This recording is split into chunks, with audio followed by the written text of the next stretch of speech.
rin ang nasasakdal sa kaso. Base sa akin. Opo, sa ganitong kaso, sa tingin ko, mahalagang pahayag ng mismo nasasaktan, Your Honor. Maaari magkaroon ng coercion kapag nagbigay ng pahayag na nasasaktan. Makakasama ito sa kanya. Kaya hindi ko pumapayag sa petisyong to. Para ma-verify ang relasyon ng biktima sa nasasakdal, naniniwala ang korte nito na kailangan ng testimonya niya. Ang nasasakdal na si Mira M. ay tatestigo sa hukumang ito. Ang nasasakdal, Mira M., maupo ka na sa witness stand.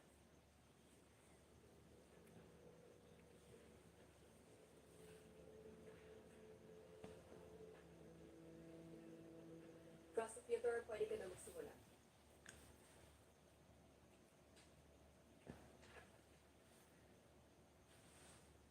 Miss Lim, anong relasyon yung dalawa ng biktimang si Yuna Park? Wala kaming relasyon dalawa. Hindi ba magpapakasal sila ng ama mo? Mukhang hindi ka pabor sa kanilang dalawa. Objection. Spekulasyon lamang ito. Pagsasamantala ito sa emosyon na nasasaktan. Overruled. Ipagpatuloy ang tanong. Galit ka sa biktimang si Yuna Park, tama ba?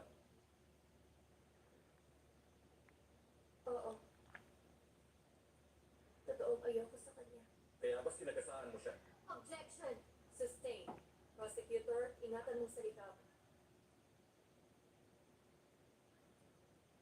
Ayos na po ako. Naiintindihan ko. Noong September 30, nagkita kayo ng biktima, hindi ba? Planado ang pagkikita namin. Kaya ako nagpunta sa bahay niya. Naghintay ako saglit. Pero dahil sa pagod, nakatulog ako ng matagal. Wala na ako maalala pagkatapos noon. Wala kang maalala kahit ano. Nakakatawa yan. Totoo yun. At isa pa, ayaw ko mapapasok sa loob ng bahay niya, kaya naghintay ako sa parking lot. Pero hindi siya bumaba. Masyado rin ako maraming nainom nung gabi yun. Napagod na rin ako. Nang magising ako at nakakakita. Nang magising ako at nakakita na nasusunog ang building. Sa madaling salita, hindi mo alam kung ano talaga nangyari.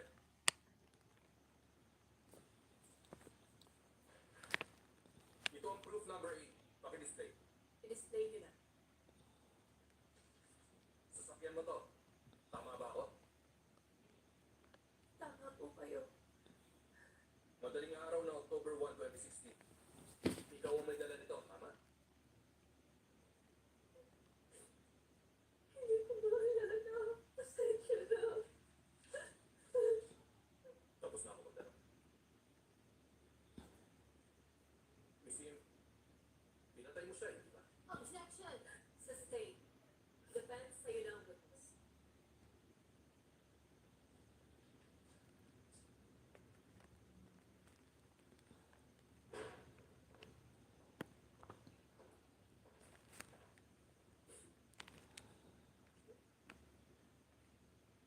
Miss Mira, gaano karami ang nainom mo ng gabi niya? Kasama ko mga kaibigan ko. Siguro nakailang bote rin ako. Madalas ka bang magmaneho kapag nakainom? Hindi. Kapag nakainom ako, sinusundo ako ni Uncle Suki. Bakit dala mo ang kotse mo ng gabi niya? Pwede mo mga lalahanin? Maniwala kayo, hindi ko talaga maalala. Your Honor, ang tamang ebidensya ng prosecutor ay ang ruta ng nasasaktan. Pero pinapalabas na niyang siyang may kagagawa. Noong umaga ng October 1, 2016, hindi kumpirmado kung si Miss Mira Iman nagmamaneho ng kotse niya matapos niya umuwi galing sa club. Walang katibayan dito. At kapag nakakainom siya ng alak, inihahatid siya pa uwi ni Mr. Stungudjo. Tapos na ako magtanong. Ito mga text nila nung araw ng insidente. Si Mira na nasa cam lang noon, nag-text kay Yuna na nandoon naman sa iyo ito. Magkita tayo, para saan? Lumipas ang 6 na minuto, tinawagan ni Yuna si Sung Gil-jung para sunduin siya at magpahatid sa Nong Yong-dong. Tapos, 1:20 na madaling araw, doon sa Octagon nightclub sa Nong Yong-dong, nag-text si Yuna kay Mira para sabihin dumating na siya. Hindi nag-reply si Mira, kaya dumiretso na si Yuna sa club. Pagkatapos 3:05 na madaling araw, tumawag si Mira na nasa labas na siya ng bahay ni Yuna. Matapos sila mag-usap, bumaba na si Mira sa parking lot ng club. Kung gano'n,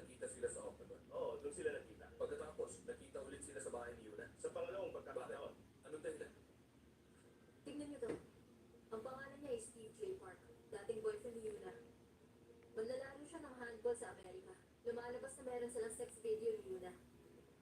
Isa sa mga kaibigan ni Mira na nandun din sa club, ang nagkumpirma na napanood nila yun. Hindi ko na nagkita ulit sila para pag-usapan yung video. Isinusumpa ko magsasabi lamang ng katotohanan sa korte nito. Isinusumpa ko hindi magsisinungaling. At kung lalabat nito ito, papataman ako ng kalapatang parusa.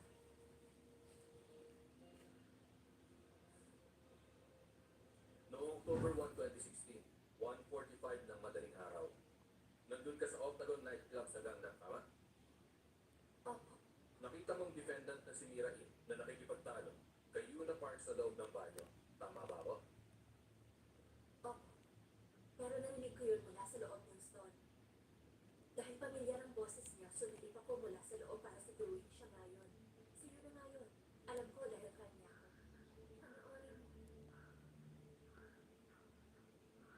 Grabe, nakakatilig na talagang babae.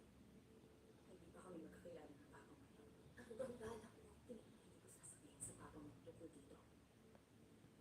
Lagi siya nag-aalala sa kalagayan mo. Ganun ka kaimportante sa kanya. Oo na, sabihin mo na gusto mong sabihin. Ang sabi na hindi ka niya naturuan ng tama. Tama yan. Anong pakiramdam na ginagawa mo yan? Masaya. Nag-enjoy ka ba, ha? Bakit ang pinipilit mong maging ganito? Alam mo, sa totoo lang, husga ng singer, hindi ba? Yun ang dahilan kaya inakit ng papa ko, tama? Eh ikaw, Hindi ako tulad mo na kaya gumawa ng mga sex video. Alam mo, gusto ko masukahabok, pinapanood ko yun. pigilan mo na ito. Pigil ka na.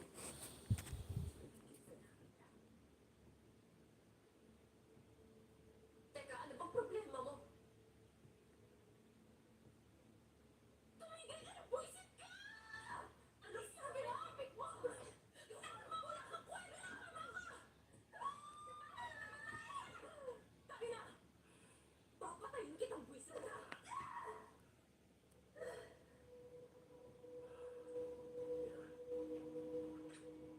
Isa to sa mga perlas na natanggal sa damit ng nasasaktan.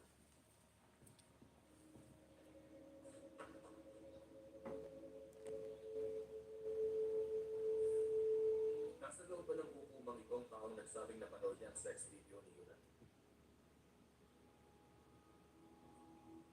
Ako, Pwede mo bang ituro? siya po. Si Mira Kim po yun.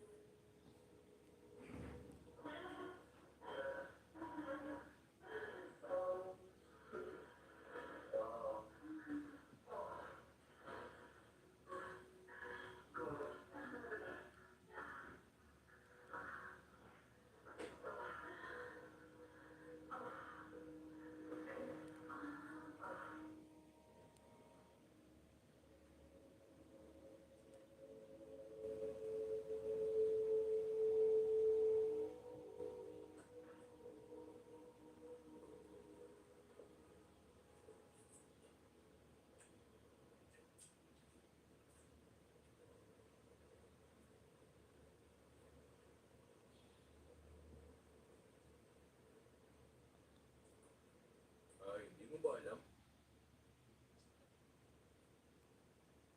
Nakakala ng mga tao sa labas may live show sa korte. Mr. Prosecutor,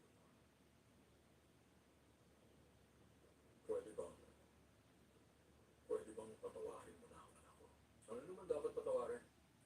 Tungkol kay Yuna, may mga usap-usapang kumakalat ngayon sa internet pero hindi yun ito. Parang pinapatay ulit natin si Yuna.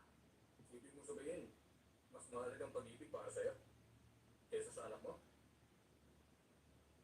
1 linggo na lumipas matapos maaresto ang anak mo. 16 na tawag na natanggap ko. Gusto nila kumain kasama ako, pero wala silang nilalaman sa kaso.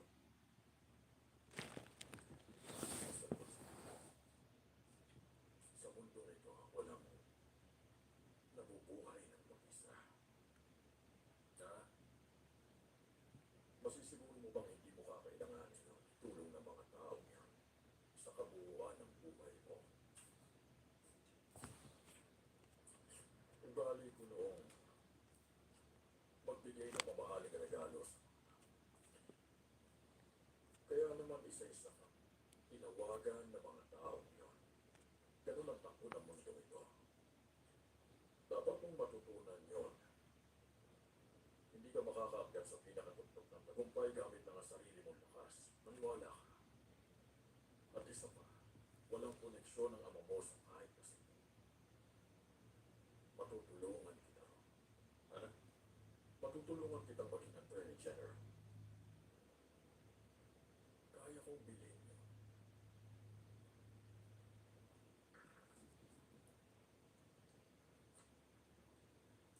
Nasisiraan ka na yata. Nawalan na ako nagkaano dahil sa'yo.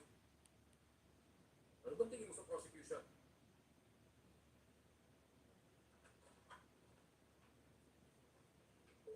Mag-ingat ka, ah.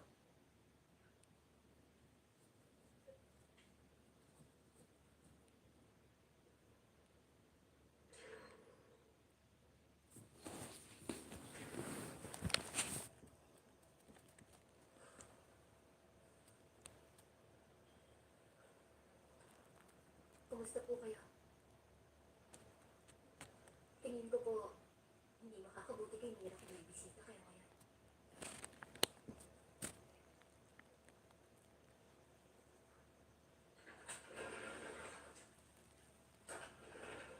Nakauwi ka na ba na? Oo. Bakit ba pagod na pagod ako kapag galing sa kulungan? Ay, nako. Enerhiya yan ng mga tao roon. Nararamdaman mo mga kasalanan nila. Pagod na ako.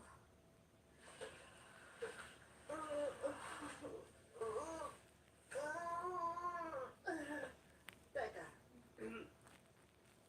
Tingnan mo. May nahanap ako sa social media na taong konektado kay Luna. Ang pangalan niya sa fan club ay Cable Guy. Tingnan mo na. Ano naman? Ano naman? Alam mo ba kung gaano ako nag-effort para mahanap to? Si Cable Guy, Dong Myung Kim. Ang sabi rito, hinulo siya dahil sa illegal na paglalagay ng CCTV sa opisina ni Luna noong isang taon. Nagdesisyon silang huwag na magsampa ng kaso.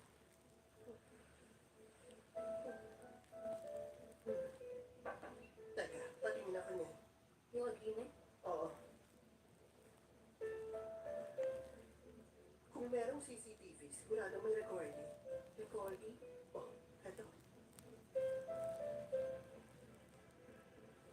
Mukhang ibig kong tama.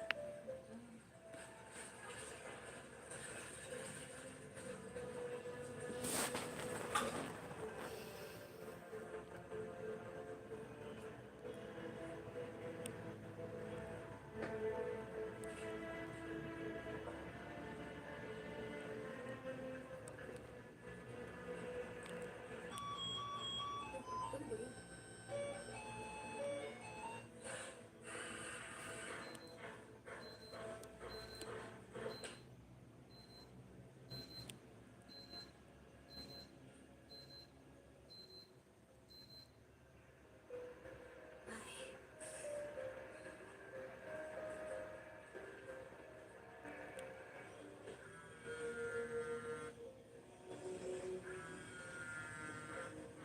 The number you dialed cannot be reached.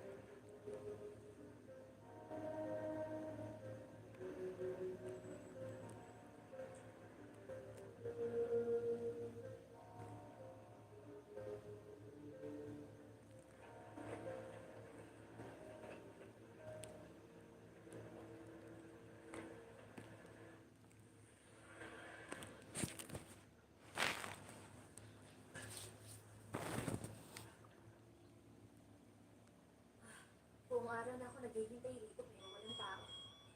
Uuwi na lang ako. Sige.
po ang kotse ko. Yun talaga ang nangyari.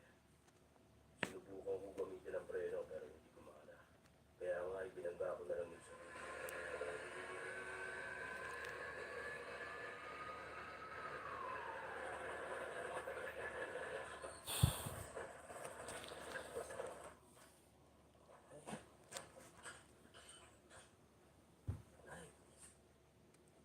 Ay! Wisit talaga. Wisit! Wisit! Wisit! Wisit! Wisit!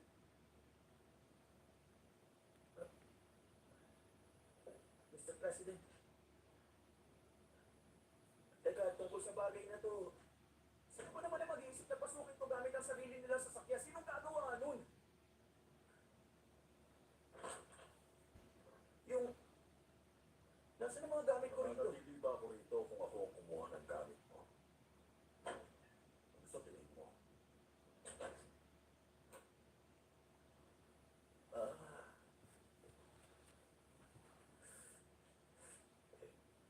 Nasa iyong CCTV footage, tama ba?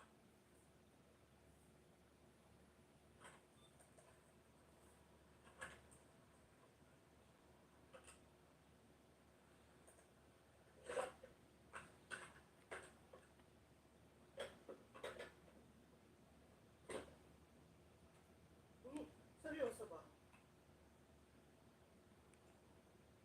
Kamusta ka na? Ayos lang ako.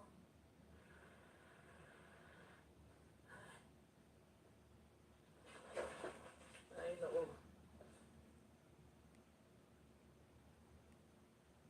Please. Dong Myung Kim.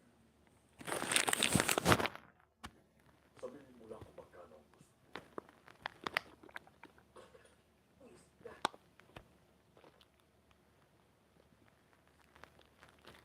Ikaw. Akala mo ba talaga kaya mong bilhin ang lahat? Bagay yan. Para sa akin.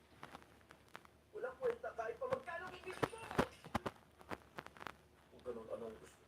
Pagmamahal. Pamilya. Kaibigan. Pag wala kang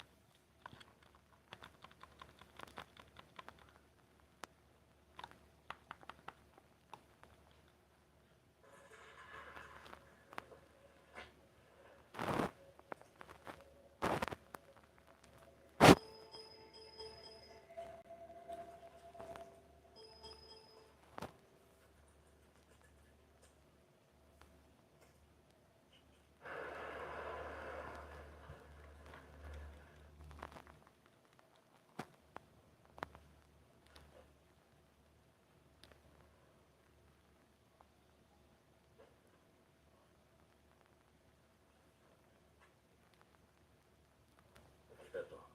Ah,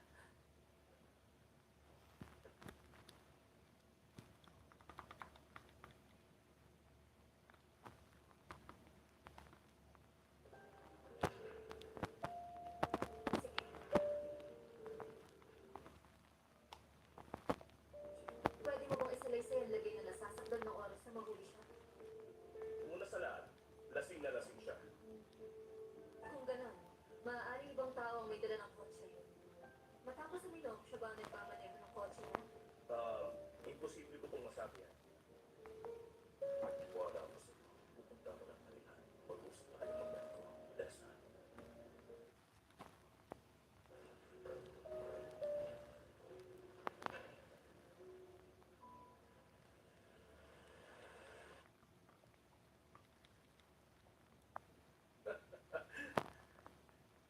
Tama ka. May pinagbanahan sila. Pero sa tingin ko, si Simba mas kaugali mo. Si Pumba naman ang kaugali ko. Magkamukha kami. Parehas kami mabait. Kahit ano pang sabihin mo, wala kami nakinig sa'yo. Pero kung kaugali ko kaming dalawa, pinagsasabi ko na.